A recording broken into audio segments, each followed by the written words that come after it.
Nag-ibigay ka ng nagpasalamat ko sa DYHP, IFM, ITI, Filmico sa ari sa mua kay katong first night manggod sa after Kalinog. Daga na bitaw kay post sa tabang sa Bugo City pero wala pa niagi diri sa mua.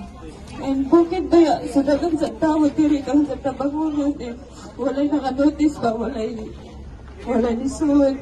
And dahil pa ni mga bata ko rin sulit sa damong tapang nagkundura sa Bugo City ang tapang wala na maabot sa bukid-bukid na part sa Bugo. And kanang emotional lang siguro ni kay hapit sa maundang ang akong kinabuhi o sa akong mama.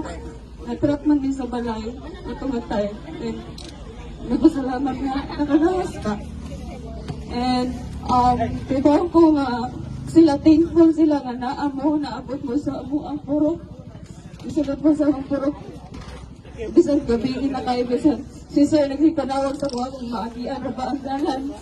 Kay Babay na magilinong mga guba ikid ang dalan. And salamat sa inyong tanan sa pag-ari sa Sitio Arapan, sa pagpadangat sa inyong tabang. And bago nga kitang dalan taga Sitio Arapan, taga Cebu, bangon kita. Di bangon ganito sa Hilonda, bangon sa Dari Linuga. Salamat sa inyo. Isod kayo ako ni Rufin, no? Kanya, dako kayo sa tabang kay sa inyo barog para sa inyong lugar. At ni Rufin, oo. Dahil na ay